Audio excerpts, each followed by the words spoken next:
আমার স্ত্রীকে এক রাতের জন্য তোর হাতে তুলে দিব, তার পরিবর্তে আমার 2 লক্ষ টাকা চাই। রাকিবের সুন্দর স্ত্রীকে ঘুমন্ত অবস্থায় দেখে হাসিমের চোখ জলজল করে উঠল। সত্যি বলছিস? তোর বউকে আমি পাবো? বললাম তো তোর হাতে তুলে দিব। এবার খুশি হয়ে বলল, ঠিক আছে তুই বেরিয়ে যা, আমি একটু তোর বউকে আদর করি। রাকিব তাকে আটকে বলল, আমার টাকাটা আগে দে। রাকিব পকেট থেকে 1 লক্ষ টাকা বের করে দিল। কি ব্যাপার, আমি তোর কাছে 2 লক্ষ টাকা চাইলাম, তুই আমাকে 1 লক্ষ দিচ্ছিস কেন? হাসিম অট্টহাসি হেসে বলল, পাগল হয়েছিস? ইউজ করা সেকেন্ড হ্যান্ড মাল আমি 2 লক্ষ টাকা দিয়ে নেব? হ্যাঁ এটা মানছি, তোর বউকে যেদিন থেকে দেখেছি সেদিন থেকেই আমার ভেতরে উথাল পাথাল শুরু হয়ে গেছে, কিন্তু তাই বলে ইউজ করা সেকেন্ড হ্যান্ড জিনিস আমি 2 লক্ষ টাকা দিয়ে নিব নাকি? রাকিব আর কিছু বলতে পারলো না। এত কিছু ভেবে লাভ নেই, তুই তাড়াতাড়ি বের হয়ে যা, তোর বউকে আদর করার জন্য আমি পাগল হয়ে যাচ্ছি। রাকিব বলল, ঠিক আছে 1 লাখ টাকা নিয়ে গেলাম, কিন্তু কাল সকাল পর্যন্ত সময়, মনে রাখিস। রাকিব ঘর থেকে বের হয়ে গেল। হাসেম দরজা বন্ধ করে তাড়াতাড়ি রাকিবের বউয়ের কাছে গেল। হাসেম বিছানায় গিয়ে হাসি মুখে বসতেই বালিশের নিচে থাকা একটা ছুরি বের করে সীমা বলল, খবরদার আমার কাছে আসার চেষ্টা করলে কিন্তু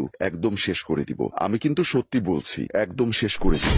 আমার শরীরে হাত দিলে কিন্তু খুব খারাপ হয়ে যাবে। হাসান বলল, ওরে বাবা, আমার কথাটা শুনুন। আমি কিছু শুনবো না। আমার স্বামী আমাকে বিক্রি করে দেবে বলার পর থেকে আমি আমার নিরাপত্তার জন্য এটা রাখি। আমার কাছে আসলে কিন্তু একদম জানে মেরে ফেলবো। আরে বোন, আমার কথাটা তো শোনো। হাসেমের মুখে বোন শব্দটা শুনে সীমা অবাক হয়ে গেল। আমি এখানে তোমার কোনো ক্ষতি করতে আসিনি। সত্যি কথা বলতে আমি তোমার স্বামীকে, মানে আমার বন্ধু রাকিবকে টাকা দিয়েছি যেন আমার বদলে সে অন্য কোনো পুরুষকে তোমার কাছে নিয়ে না আসে। আমার জায়গায় আজকে অন্য কেউ থাকলে এতক্ষণে তোমার উপরে পশুর মতো ঝাঁপিয়ে পড়তো, যেটা আমি চাইনি। সীমা এবার ঝরঝর করে কেঁদে ফেলল। কাঁদবে না বোন, এই সমস্যাটা সমাধান করতে হবে। আমার বন্ধু তো এরকম ছিল না, তাহলে কিভাবে কি হয়ে গেল? সীমা মনে করতে লাগলো কয়েকদিন আগের কথা। কয়েকদিন ধরে রাকিবের মেজাজ খুব খিটখিটে থাকে। কিছু বললেই সে চিৎকার করে ওঠে। তার আচরণগুলো হয়ে যায় অস্বাভাবিক। যে রাকিব আগে সীমার হাতে চা খাওয়ার জন্য বারবার বিরক্ত করত, আরেকটা বিষয় সীমা লক্ষ্য করে, তার কাছে মাঝে মাঝে কিছু ফোন আসে, আর ফোন আসলে রাকিব খুব টেনশনে পড়ে যায় আর সীমার থেকে দূরে গিয়ে মোবাইলে লুকিয়ে কথা বলে। সীমা বুঝতে পারে না কেন রাকিব টেনশনে পড়ে যায়, শুধু এতটুকু বুঝতে পারে ফোনের অপর প্রান্তের লোকগুলো তাকে কিছু নিয়ে হুমকি দিচ্ছে।